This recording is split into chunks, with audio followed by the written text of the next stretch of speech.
Bien, hermanos, vamos a abrir la Biblia en 1 Timoteo capítulo 2. La última vez que me tocó predicar, les compartí este tema que estoy compartiendo también en la iglesia allá, sobre el culto de la iglesia. Es un tema que personalmente me ha edificado mucho, me ha llevado a valorar más el culto de la iglesia, a entender cuán solemne es, pero solemne no es sinónimo de algo aburrido o parco, porque el culto de la iglesia es una celebración donde celebramos la resurrección de nuestro Señor Jesucristo, pero a la vez sabemos que estamos celebrando ante la presencia de Dios porque el Señor se hace presente en el culto, porque el culto es dedicado al Señor. ¿Recuerdan que lo dijimos la vez anterior? Entonces, en 1 Timoteo, si ustedes ven el propósito de la carta, es que Timoteo tenía que corregir en la iglesia de Éfeso lo deficiente, corregir lo que los falsos maestros habían enseñado y habían contaminado a la congregación. El apóstol Pablo había dicho ya en Hechos capítulo 20 que de entre ustedes mismos, le dijo Pablo, se levantarán falsos maestros que querrán engañar a la congregación, querrán engañar a la grey. Entonces, Pablo lo profetizó de parte del Señor, así pasó en la iglesia de Éfeso. Entonces, Pablo manda a este joven pastor a que pastoreara la congregación y corrigiese esto deficiente. Ustedes ven en el capítulo 1 que Pablo le dice, te rogué que te quedases en Macedonia para que mandases a algunos que no enseñen diferente doctrina. O sea, Timoteo tenía la labor de mandar a estos hombres a que no enseñen falsas doctrinas, falsas enseñanzas de la palabra de Dios.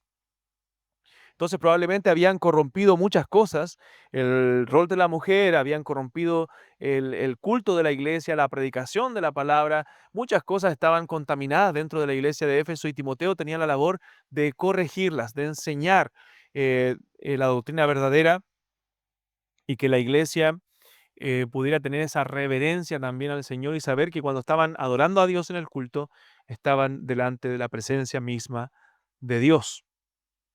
Entonces, en el capítulo 2, lo que hace Pablo es decirle a Timoteo cómo debía ser el culto de la iglesia, qué cosas debían componer el culto de la iglesia y cómo Timoteo debía enseñar esto a tanto a hombres como a mujeres. Entonces, de eso se trata el capítulo 2 de la primera carta a Timoteo. Entonces, vamos a leer desde el versículo 1 hasta el verso 15. Vamos a leer completo el capítulo, pero hoy día nos vamos a centrar solo del 8 al 10.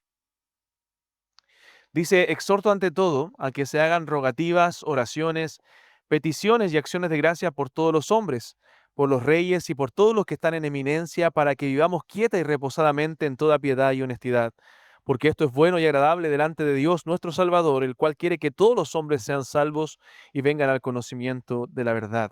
Porque hay un solo Dios y un mediador entre Dios y los hombres, Jesucristo hombre, el cual se dio a sí mismo en rescate por todos, de lo cual se dio testimonio a su debido tiempo.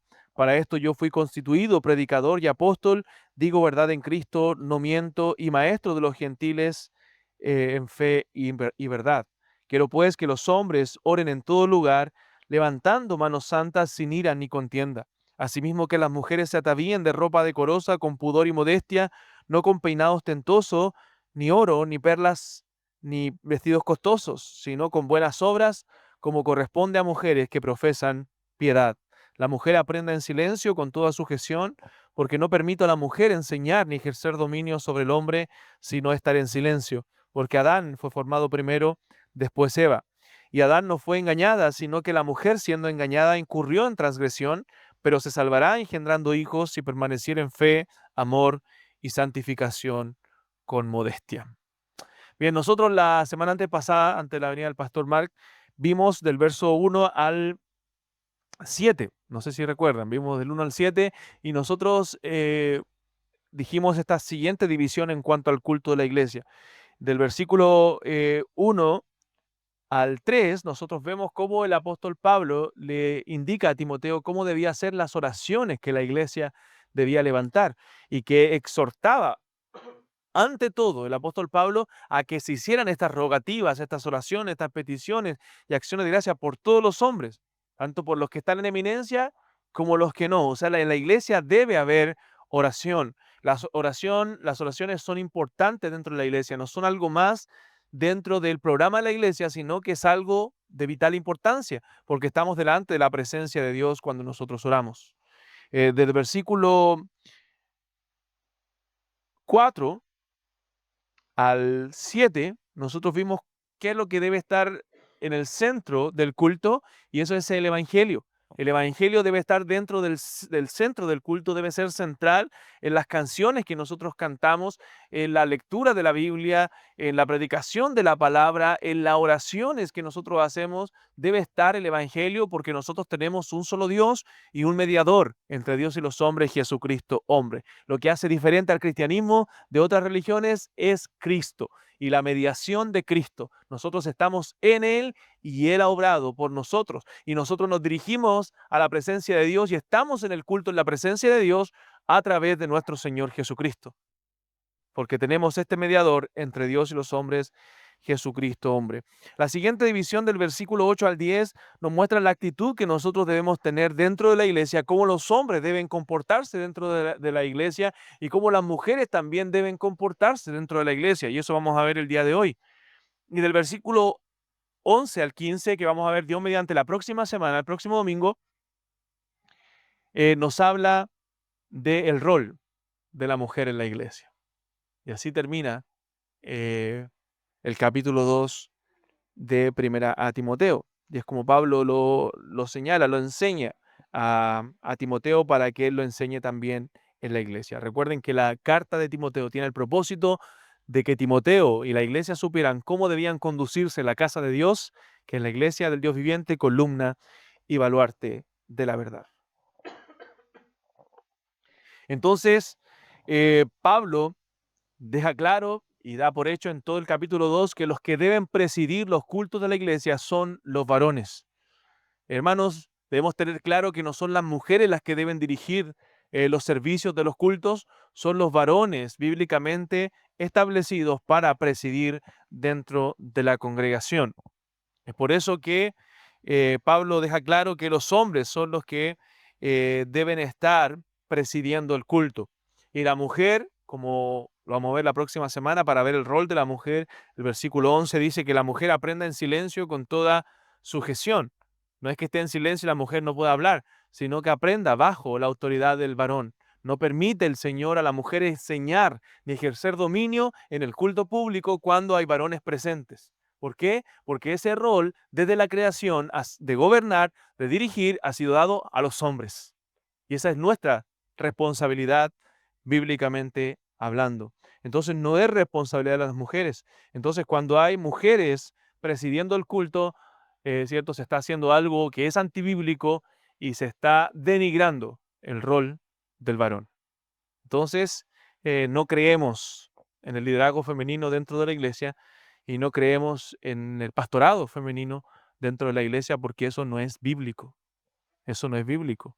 Y debemos enfatizarlo y dejarlo claro y saberlo y recordarlo, hermanos, porque Dios ha dado roles dentro del diseño del hombre y la mujer. El varón tiene roles que tienen que ver con el liderazgo, con la protección, con la guía, ¿cierto? Y la mujer tiene otros también roles dentro del hogar, por ejemplo, dedicado al cuidado, al servicio. Entonces, hermanos, debemos tener claro eso, que no se trata de que uno sea más y el otro sea menos. Somos iguales delante de la presencia de Dios con el mismo valor, pero con diferentes roles. Entonces, dentro de la iglesia, Pablo lo deja claro, Dios ha dejado al varón para que él presida, para que él dirija los cultos. Entonces, cada culto que se haga, ya sea culto de oración, el culto mismo público o cualquier dirección de algo donde hayan varones, siempre tienen que ser dirigidos por varones. Siempre. Solamente le permite a la mujer cuando hay mujeres. Solamente mujer, por ejemplo, una reunión de mujeres, una reunión de damas, una enseñanza de damas. Eso sí es posible que lo dirija una mujer, pero cuando hay varones presentes, los que deben dirigir esas reuniones son los varones. Entonces el apóstol Pablo es claro que los hombres deben presidir y que los hombres deben presidir la oración también, pero dentro de esta oración que ellos hacían, donde los hombres oraban en todo lugar, debían levantar manos santas, como dice el texto, sin iras ni contiendas. ¿Cuáles eran los problemas que había en la iglesia de Éfeso? Bueno, dos problemas. Los hombres estaban teniendo disensiones, estaban teniendo problemas entre ellos, estaban teniendo, como por eso Pablo lo enfatiza, iras, contiendas, quizás por un rol de liderazgo, por un deseo de dirigir, de saber quién es el líder dentro de la congregación, y las mujeres estaban también asistiendo al culto vestidas de una manera indecorosa, probablemente de una manera sensual también al culto. Entonces tenemos estas dos cosas, hombres luchando por el poder y el control, y mujeres luciendo vestidos costosos, llamativos, peinados ostentosos dentro del culto de la iglesia. O sea, se estaba perdiendo el propósito, el centro dentro del culto congregacional. Entonces eso es lo que señala en el texto y todo el capítulo 2 sabemos que está hablando del culto de la iglesia. Entonces Pablo está regulando el culto que Dios quiere. ¿Cómo Dios quiere que le adoremos? Recordemos, hermanos, que nosotros no somos los que establecemos la forma en que adoramos al Señor. No es que nosotros podemos reunirnos el domingo y hacer lo que queramos. Total, de esa forma yo adoro a Dios. Hay personas que dicen así, hacen cualquier cosa y no, yo de esta forma adoro a Dios. No es que yo voy a hacer un baile de ballet aquí y de esa forma voy a dedicárselo al Señor.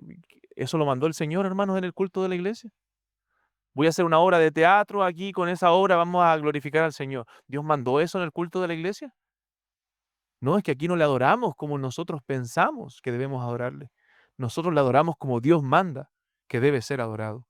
Dios establece la regla, no nosotros. Y siempre digo, no está malo que alguien quiera hacer una obra de teatro. Si usted quiere divertirse con una obra de teatro, hágalo. Pero eso es diversión, eso no es adoración. Eso es diversión para un día extra, para una reunión, para una junta, no sé. Pero no es para el culto de la iglesia. Si quiere bailar ballet para deporte, en el caso de las niñas, no sé, para divertirse, eso es cosa personal, diversión, no es adoración. Ahora usted dice, pero no, que en todo lo que hacemos tenemos que glorificar al Señor. Sí, por supuesto. Eso es otro tema. En todo lo que hacemos debemos glorificar al Señor. O sea, aún en el trabajo debemos glorificar al Señor siendo honestos. En todo lo que hacemos no debemos hacer nada contrario a lo que diga la palabra del Señor, pero no significa que todas las cosas podemos traer al culto de la iglesia para presentarlas en adoración al Señor.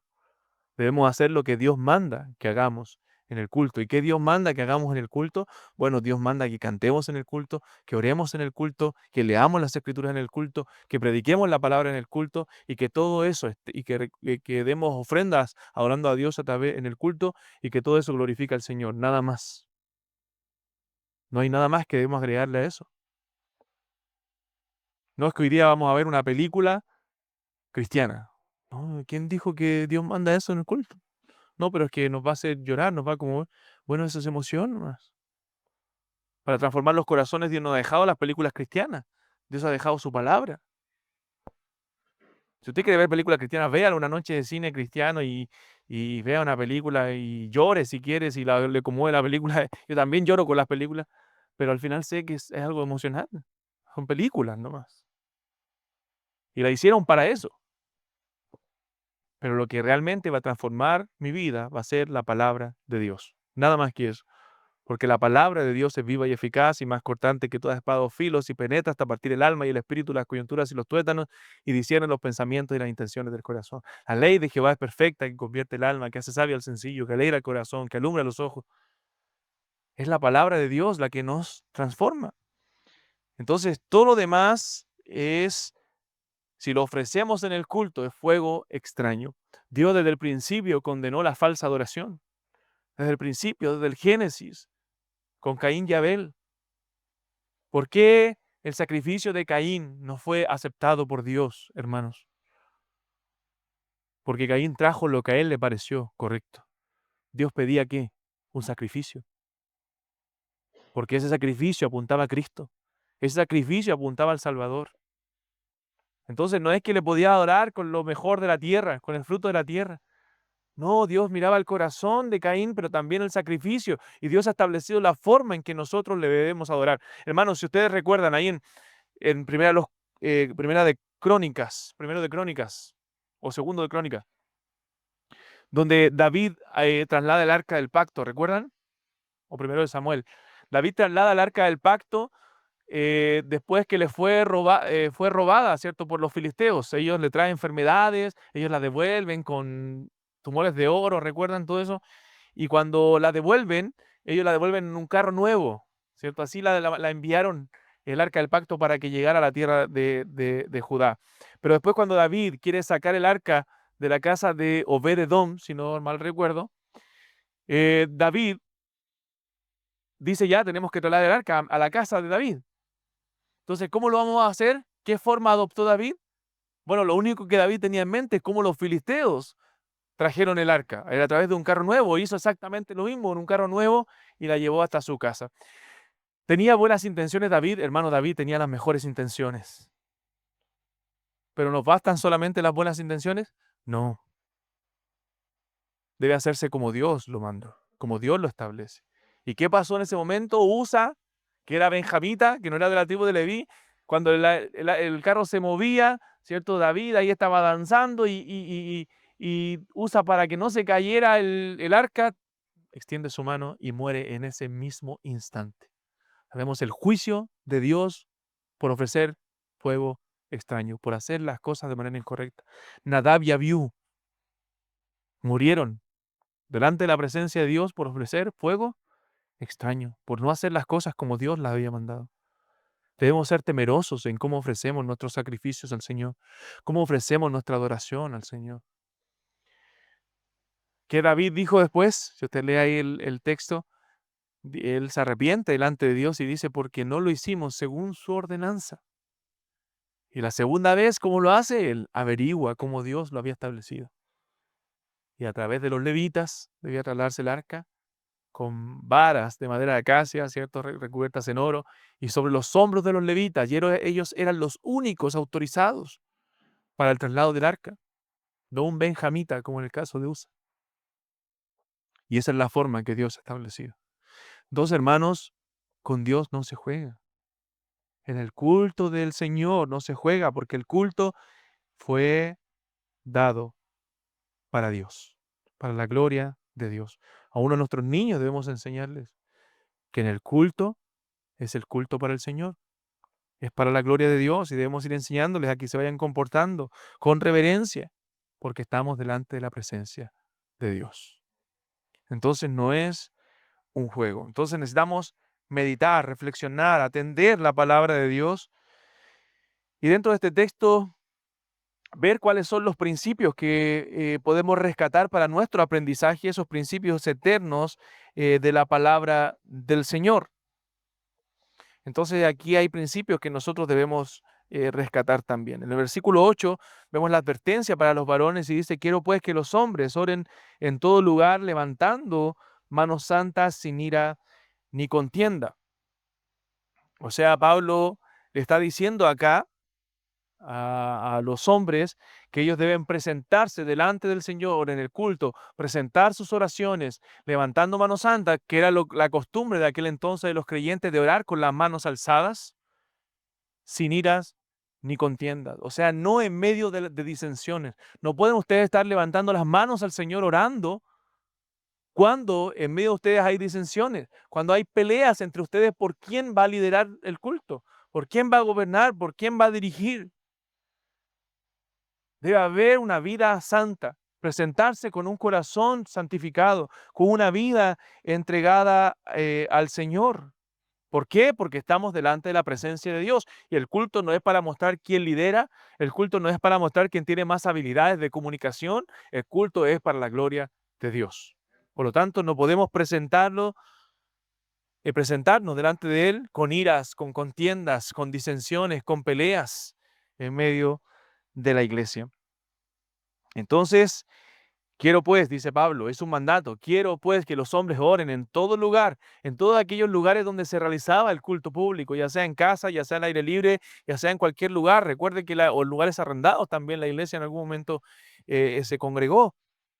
Así comenzó la iglesia, no en templos, no en lugares construidos, a veces iban de lugar en lugar, producto de persecuciones en periodo de la historia de la iglesia, a veces ocultos en algunos lugares, pero quiero pues, dice Pablo, que los hombres oren en todo lugar, levantando manos santas sin ira ni contienda. Entendiendo también que la presencia de Dios ya no estaba solamente en el templo de Jerusalén, como en el antiguo pacto, sino que Dios está en todo lugar porque Él es omnisciente. Y en todos esos lugares debían orar los hombres sin iras ni contiendas. Debían alzar sus manos delante de la presencia de Dios en señal de dependencia de Él, pero sin ira ni contienda. Ahora, el principio aquí no es que debemos orar con las manos alzadas solamente. Si tú quieres hacerlo con las manos alzadas, está bien mientras tenga una postura de reverencia delante del Señor, pero no es el mandato ese. Podemos orar a veces sentados, a veces de pie, a veces arrodillados, a veces hay oraciones en la Biblia donde los hombres se estiraban en el suelo en señal de humillación. A veces nosotros mismos estamos quebrantados, estamos rogando por algo al Señor con la cara en el piso, pidiéndole al Señor su misericordia, su gracia. Lo que sí debe haber en nosotros, ya sea la manera que se ore en el culto de pie o sentado o de rodillas, lo que sí debe haber un corazón quebrantado, un corazón humillado, un corazón que sabe que está delante de la presencia de Dios. Y ese corazón quebrantado, humillado, dependiente de Dios, va a reflejar o también una postura delante de Dios. Ellos le alzaban las manos en señal de dependencia de Dios. Bueno, que tu postura al orar, la postura de la iglesia al orar, refleje también esos corazones dependientes de Dios. No es que estamos orando y estamos distraídos o mirando cualquier cosa y menos orando.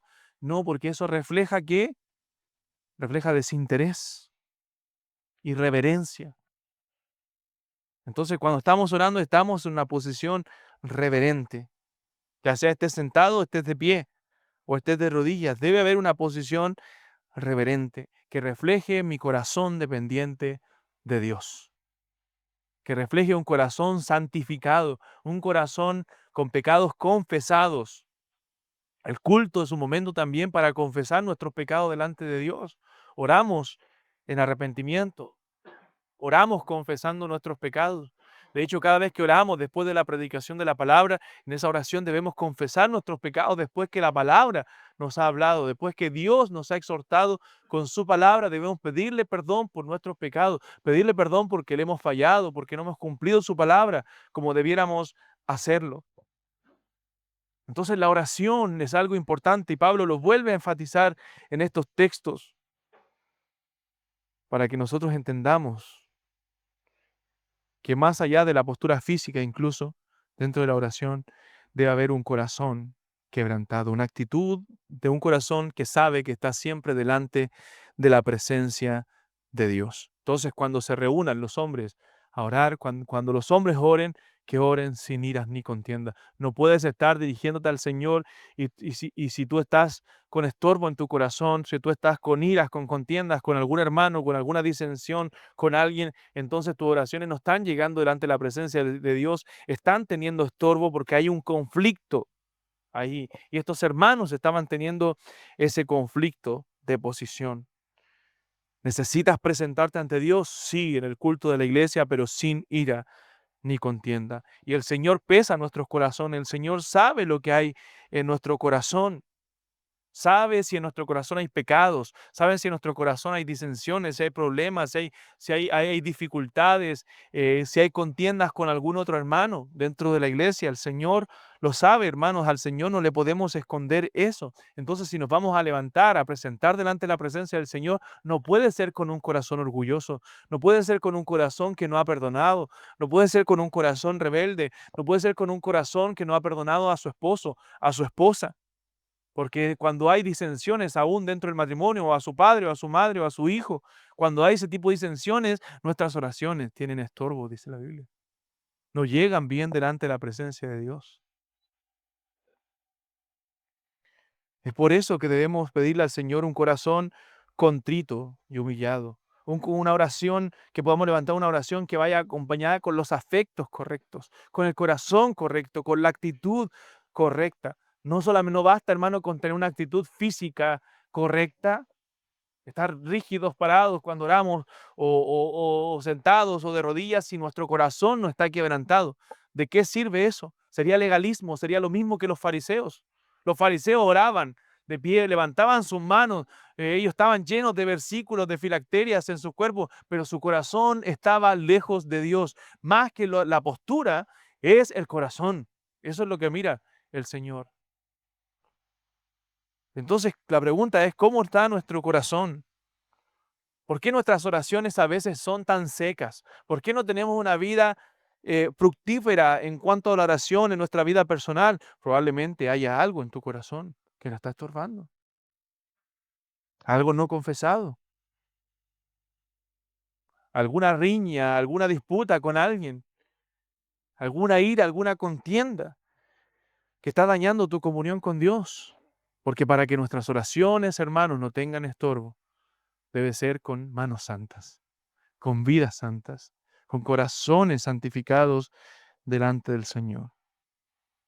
A lo mejor hay un estorbo hacia tu hermano, hacia tu esposa, hacia tu esposo, hacia tus hijos, hacia tu madre, padre. Bueno, todo eso es obstáculo para nuestra comunión con el Señor. Recuerda lo que dice Primera de Pedro 3, cuando dice maridos, vosotros maridos igualmente vivid con ella sabiamente, dando honor a la mujer como a vaso frágil y como a coherederas de la gracia de la vida, para que vuestras oraciones no tengan estorbo. Para que vuestras oraciones no tengan estorbo. Entonces, si queremos tener comunión con Dios, no puede ser una comunión con ira y contienda en nuestro corazón, porque va a estorbar nuestra relación con Dios. Entonces, hermanos, y si no tenemos una buena comunión con Dios, entonces viene el agotamiento, el debilitamiento espiritual y ahí nuestra vida comienza en decadencia. ¿Qué debemos hacer entonces en el culto de la iglesia?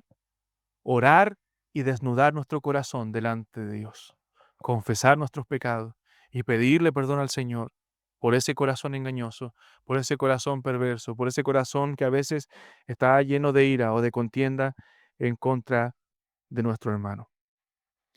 Y el culto es para confesar esos pecados, para derramarnos delante del Señor. Si no, el Señor no nos escucha. Tenemos la oración de este fariseo, ¿recuerdan? Y el publicano en la parábola que el Señor dijo. Dos hombres, dijo el Señor, subían al templo a orar. Uno era fariseo y el otro publicano. Y el publicano puesto en pie, como era común entre los fariseos, perdón, y el fariseo puesto en pie, oraba consigo mismo, diciendo, Señor, te doy gracias. ¿Por qué no soy como los otros hombres? Adúltero, vanaglorioso, soberbio, blasfemo, desobediente a los padres. No recuerdo todo lo que dice ahí el texto. Ni aún dice como este publicano. Doy diezmo de todo lo que gano. Recuerda, ayuno 2 veces a la semana. Pero ni aún soy como este publicano. Pero ¿cuál era la actitud del corazón del publicano? Quizás no tenía la actitud esperada por la gente, donde estaba de pie orando. No, él no quería ni siquiera ir adelante, estaba atrás ahí, sino que se golpeaba simplemente el pecho y decía, Señor, sé propicio a mi pecador. Eso es lo que mira el Señor, la actitud del corazón, no el legalismo, hermano, de nuestro corazón, sino la actitud humilde de un corazón quebrantado. ¿Y cuál es la enseñanza del Señor? Os digo que éste subió justificado antes que el otro. Entonces, hermanos, debemos analizar nuestros corazones, mirarnos, examinarnos a la luz de la palabra y ver cómo está nuestra comunión con Dios, nuestra vida de oración. Porque como les decía, más que la postura correcta, Dios siempre está pesando nuestro corazón, los afectos correctos. Podemos hacer todo correctamente, pero sin un corazón correcto. Y eso sería desastroso. ¿Recuerdan? Dios se lo dijo a la iglesia de Éfeso, a esta misma iglesia, 40 años después, 30 años después, en Apocalipsis. Después que tuvo los mejores predicadores, los mejores maestros, el apóstol Pablo, Timoteo, Juan, predicaron en esta iglesia, una iglesia sólida doctrinalmente. Yo conozco tus obras, tu arduo trabajo, tu paciencia. Tú sabes, tú tienes buena doctrina, tú sabes soportar a los malos. Tú sabes los que se dicen ser apóstoles y no lo son, le dice el Señor. Yo valoro eso, que has sido bien enseñada, pero has perdido lo más importante. Tengo contra ti que has dejado tu primer amor. Dios ha dejado de ser el mayor amor. Tus afectos ya no están apegados a Dios. Haces todo correctamente, sigues haciendo las cosas bien, pero sin un corazón apegado a Dios, sin los afectos correctos. Quizás tienes la postura correcta, pero no el corazón correcto. Hermanos, necesitamos un corazón quebrantado delante de Dios. Debemos pedir a Dios que quebrante nuestros corazones, que los haga corazones sensibles a su voz, que podamos estar constantemente escuchando la voz de nuestro Señor a través de su palabra, que podamos derramar nuestros corazones delante de Él día a día a través de la oración. No sirve de nada decir que tenemos la verdad, que somos una iglesia bíblica, que aquí, que acá, si nuestro corazón no ama a Cristo con todo, si nuestro corazón no está quebrantado día a día delante de Él, si no somos humildes para reconocer nuestra condición, para reconocer nuestra necesidad, para reconocer nuestros pecados, si no somos humildes para perdonar a otros, ¿cómo podemos después levantar manos santas sin iras ni contiendas si hay enojo en nuestro corazón? Dios pesa los espíritus. Que nos diga el Señor de nosotros: este pueblo de labios me honra, pero su corazón está lejos de mí. Eso decía el Señor de su pueblo en un momento, de los fariseos, lo dijo Jesús. Entonces, hermanos, podemos tener la postura correcta en muchas cosas, pero no tener los afectos correctos. Decir muchas cosas de labios, pero nuestro corazón está lejos del Señor. Entonces, debo preguntarme esas cosas. ¿Tengo un afecto contrario hacia otro hermano? De hecho, Jesús, dándoles verdadero sentido a la ley, dijo que cuando uno tiene un afecto contrario a un hermano, que es un homicida.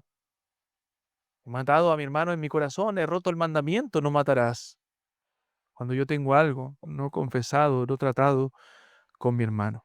Entonces, ¿qué debemos hacer? Si hay un afecto contrario que me estorba en mis oraciones al Señor, bueno, debemos confesarlos. Debemos confesarlos. ¿Y cuál es uno de los mejores lugares para confesar nuestros pecados? Bueno, el culto de la iglesia, donde la palabra de Dios nos habla y donde podemos arrepentirnos, donde podemos clamar al Señor con todo nuestro corazón. Dios no mira solo lo externo. A veces vivimos, hermanos, de apariencia. Mantenemos una reputación cristiana por apariencia, para que otros me vean que hago las cosas bien. Pero ¿realmente el Señor opina lo mismo? ¿Realmente estoy haciendo las cosas para el Señor? ¿Realmente estoy glorificando a Dios con lo que hago? ¿Estoy buscando la aprobación de los hombres o estoy buscando la aprobación del Señor? Si yo soy siervo de los hombres, entonces no sería siervo de Cristo. Si yo obedezco a los hombres, dijo el apóstol Pablo, entonces no sería siervo de Cristo. ¿Eres siervo de Cristo o vives simplemente de apariencia? Entonces Dios pesa el corazón. Bueno, eso les advierte Pablo a los hombres. ¿Qué le dice a las mujeres? Versículo 9. Asimismo, o sea, de la manera que les he mandado a los hombres, también a las mujeres. Asimismo, que las mujeres se atavíen de ropa decorosa con pudor y modestia, no con peinado ostentoso, ni oro, ni perlas, ni vestidos costosos, sino con buenas obras, como corresponde a mujeres que profesan piedad. O sea, los hombres debían levantar corazones puros, manos santas, oraciones santas sin ira ni contienda, porque ese era el problema que estaban evidenciando los hombres, estaban evidenciando contiendas entre ellos, pero las mujeres que estaban evidenciando Bueno, ellas estaban evidenciando una vestimenta incorrecta que también reflejaba una actitud de su corazón, que reflejaba cómo estaban ellas interiormente. ¿Qué querían hacer ellas?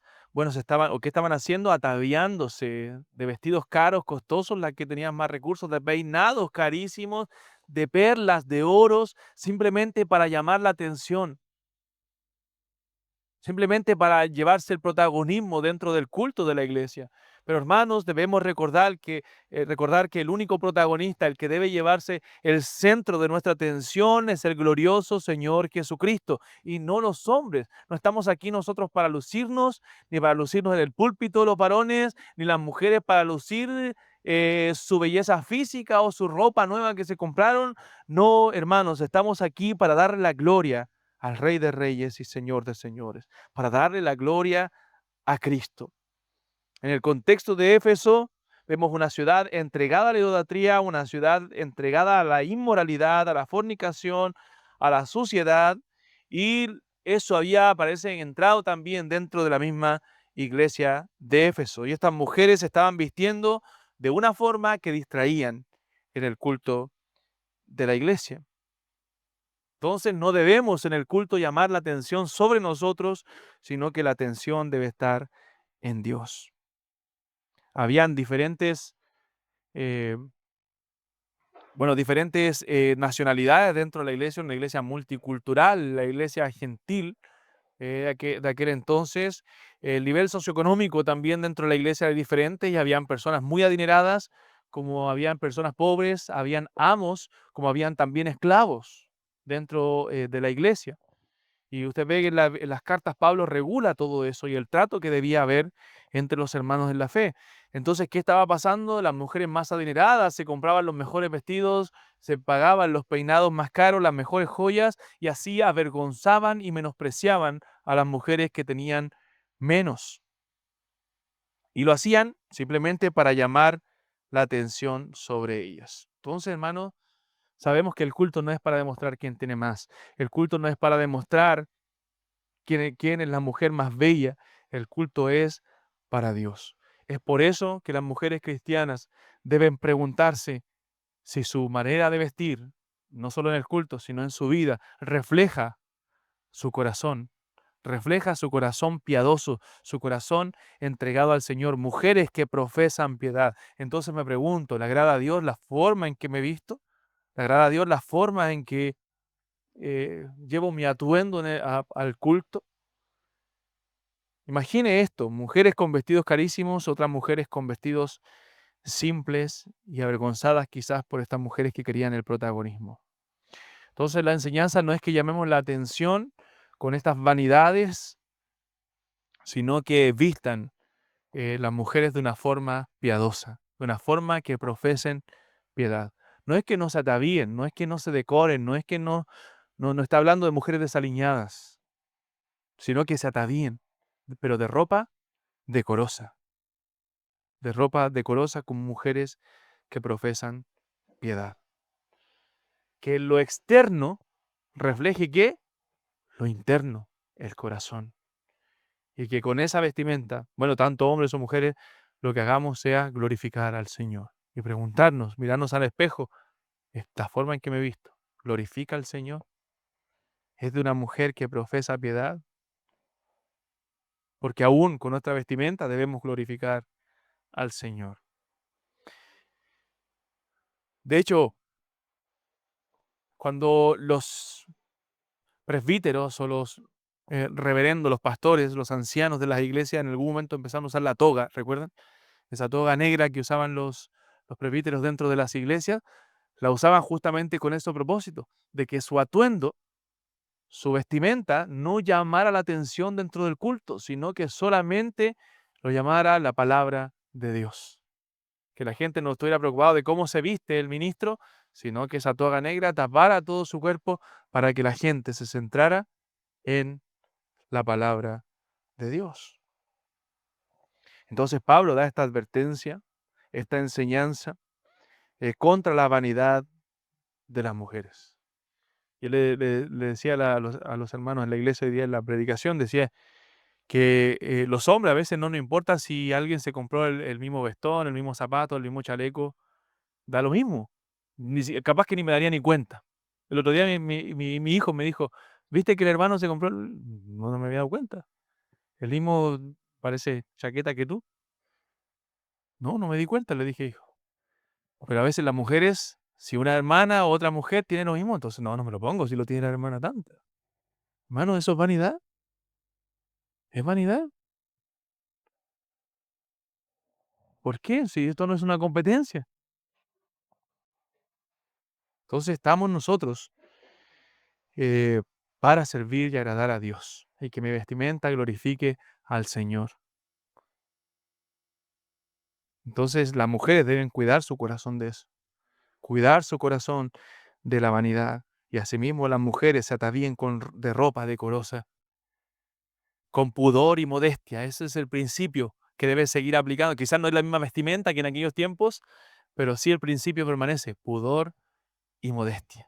O sea, una mujer que profese piedad, no con peinados ostentosos, ni oro, ni perlas, ni vestidos, no que te puedas hacer un peinado, ni te puedas poner un arete o algo que sea de oro, sino que en ese contexto estaban las mujeres gastando mucho para simplemente llamar la atención y verse de una forma.